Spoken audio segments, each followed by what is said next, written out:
Hi friends, எல்லோரும் எப்படி இருக்கீங்க? வாங்க இன்றைக்கி கொஞ்சம் காஃபி ரொம்ப ஸ்ட்ரெஸ் ஃப்ரீ சீரீஸ்குள்ளே போகலாம். நேற்று நான் ஒரு கிளிப் பார்த்தேன். என்னென்னா, விடாமுயற்சி படத்துலேருந்து அந்த கிளிப் வந்தது. த்ரிஷா சொல்லுவாங்க, 20 வருஷத்துக்கு முன்னாடி நாங்கள் 2 பேரும் லவ் பண்ணோம், ஏதோ ஒன்று எங்களுக்குள்ளே கிளிக் ஆச்சு. ஆனால் 20 இயர்ஸ்க்கு அப்புறம் நாங்கள் 2 பேரும் 2 டிஃப்ரெண்ட் பர்சன்ஸாக இருக்கோம் அப்படின்னு சொல்லுவாங்க. ஆமாங்க, அதுதான் உண்மை. ஏன்னா நாம்ளே இப்போ இருக்க ப்ரெசண்ட்டு பர்சனுக்கும் ஒரு 20 இயர்ஸ் பேக் பின்னாடி இருக்கிற ஒரு பர்சனுக்கும் கம்பேர் பண்ணி பார்த்தோம்னா நிறையா டிஃப்ரென்ஸ் இருக்கும். நிறையா விஷயம் நமக்குள்ளே மாறி இருக்கும்.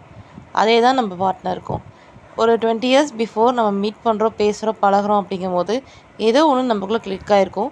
But 20 years back something miss ஆகிருக்கும்.